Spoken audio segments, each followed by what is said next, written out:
So here is the garage door opener and the fire door. The one of the 129654 triple zeros, or maybe it's a 300. I can't remember. But I've had a few issues with this door, and I'm gonna do a bit of work on it for the next month or so, just kind of in little stages.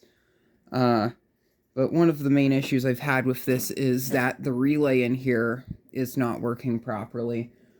When it's cold, I go to press the button and it clicks, and you have to press it again. So that's that's an issue that I'm gonna work on fixing. It'll probably be one of the later ones I'm gonna work on. But what I'm going to most likely do is take the relay out of here, clean off the contacts on it. The contacts are probably bad because on this one here, this is a 655 000. This relay here is fine. So I'm thinking I'm just going to take the relay out of this, get the contacts cleaned up on that, and then shove it up in here, and then take the relay out of this, get it cleaned up, and then I'll just put it in that one for the time being, so I can actually have something that works properly on this door. Now that summer's coming up, I'm going to be using these doors on almost a daily basis. I've been using them a lot right now, but I do use them a lot more once summer happens. They're going up and down a lot with the air conditioning running in here and all sorts of stuff. So I want to make sure that both the openers are functioning. Another issue I have is the limits. The up limit doesn't go up high enough. I didn't bother adjusting it when I had the case off to work on the belt. Another thing I'll have to deal with is I'm going to adjust my force settings. My force settings for the close force isn't good enough, so it just kind of sits there and slips, and it doesn't actually do what it's supposed to. And another issue I have, which I'm not sure if I'm going to be able to remedy right now, but it's that I have a cable scraping, not cable, I have a roller scraping up there, and I also have a kind of a junky roller somewhere over here that's not working properly. So I'm going to first try getting that junky roller swapped out, have a metal roller. Eventually, at some point, I want to upgrade both of these doors to blue nylon. I think that'd make them, like, almost dead silent. This door especially, it moves really well. The only issue is that scrape, and I think, well, no, because it's the top fixture. It's this top fixture here that's scraping. So I'll give a couple runs of this. I don't have any remotes out here, so we'll just use the, well, I'll go grab a remote. We've gotten a remote now, so, I'll show you what that thing is with the relay, because I guarantee it's going to do it right now. If I can turn this off.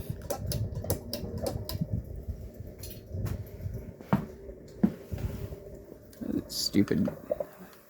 I need to also... That was an awful sounding noise.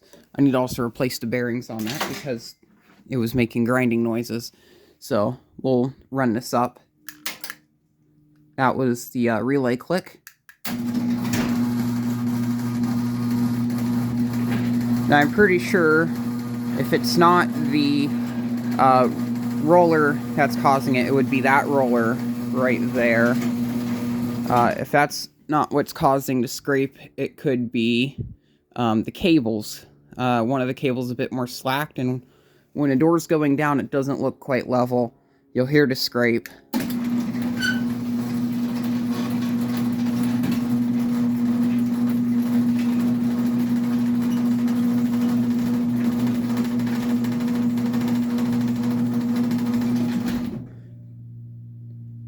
I did have some issues when I was installing this. For some reason, the door was getting caught on the rail or something. I mean, the arm was getting caught on a rail, so I had to up the force on it so it could actually go down. So there is no force setting on it, so this will crush whatever's underneath it. Now, that door, despite the door being more mangled, I have the force on that one dialed in almost perfectly. I might be able to set it up a little bit better, so it's a bit more sensitive. But we'll get we'll run this back up open, and I'll try to get a shot of that goofy roller, and then also show where it's scraping at,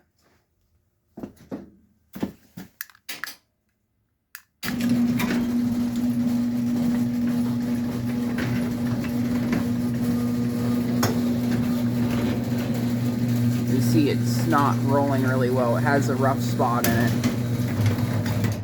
So the story of that roller is that my friend found it cast out in like a gravel pit or something, and we were able to get it working, and we were like, hey, I'll throw this on my door and see how long it lasts before it fails.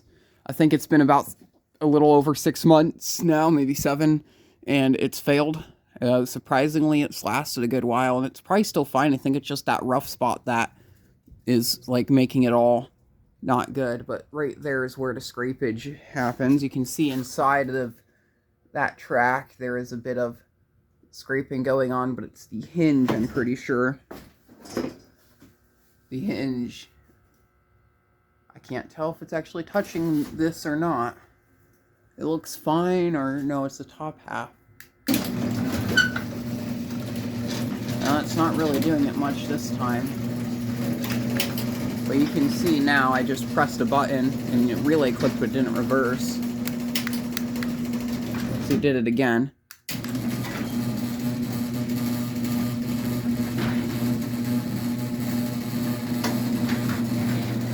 And the higher it goes, the more it gets closer to that track. I think it's done it enough that it's now kind of worn a groove into the side of that fixture.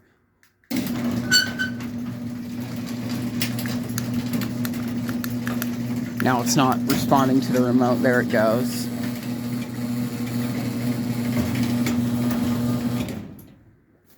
You also see this roller not moving. That could also be a cause of the noise. It's not really rolling at all. So I'll try swapping out that roller and see if that fixes the issue. I used to have a ladder up here and I thought that was causing the issue, but it's not.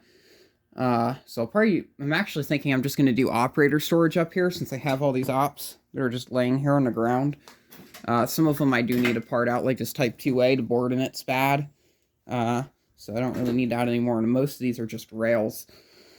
I think I might just do rail storage up there, and then have the ops just sitting on a shelf or something. We'll run this up another time.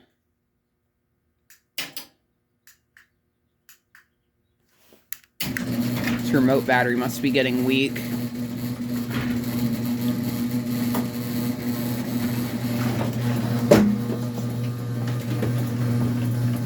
This is also the only door with a remote receiver on it. I might just remove the remote receiver over to that one.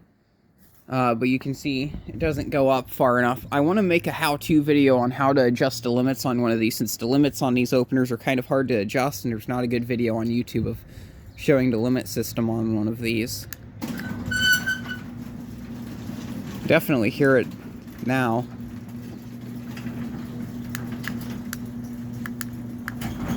There it goes.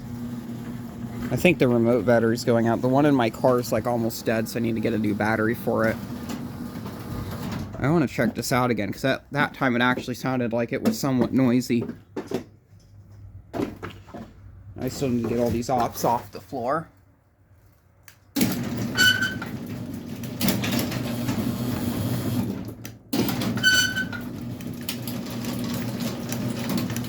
And now it's not reversing.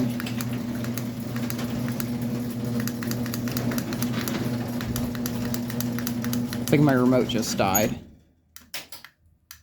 Oh.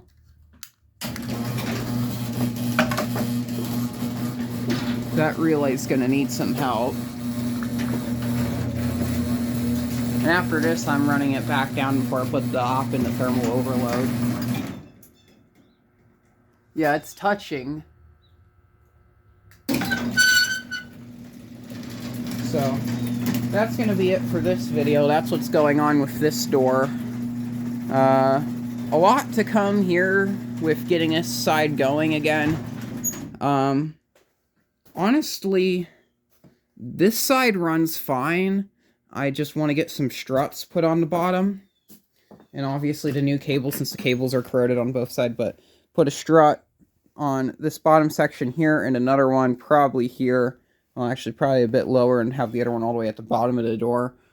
And maybe another one up at the top. So, I definitely should get some struts for this, and if I get the struts, I'll have to adjust the spring a bit more, add more tension on there. I'll probably be about a turn and a half, I think. Get someone else to do that, because I still hate dealing with springs. And in the process, I'm going to be messing with that. I'll get a chance to put the new cables on. This side is fine, the other side is kind of rough, though. But nice to see we have a spring on this door now. Over a year ago, it didn't, and I was constantly blowing up carriages and capacitors with the poor Genie screwdriver I had on this door, which that Genie screwdriver still works. Yeah. So thank you very much for watching. Keep the breeze.